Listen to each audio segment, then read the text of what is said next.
ये विमलेश्वर महादेव हैं हाँ और ये नर्मदा जी उनसे निकल रही है मस्तक से। हाँ, मस्तक यानी कि यहीं पे चरण हो गया, चरण पादुका कहते हैं ना। अच्छा। उद्गम स्थान अमरकंटक, अमरकंटक। ठीक है। नीमावर हांडिया में नाभि, नाभि, यहीं पे चरण यानी कि पादुका। पादुका।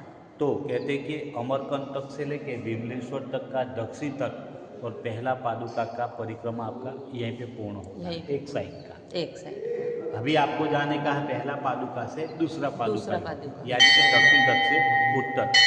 तो सामने तट पे उत्तर तट में दूसरा पादुका का परिक्रमा आपका शुरू होगा, वापस अमरकंटक, तभी 100% नर्मदा 50%।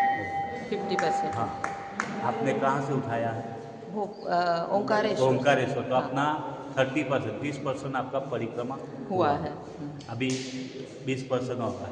लो महाराज। ओम नमः शिवाय नमः।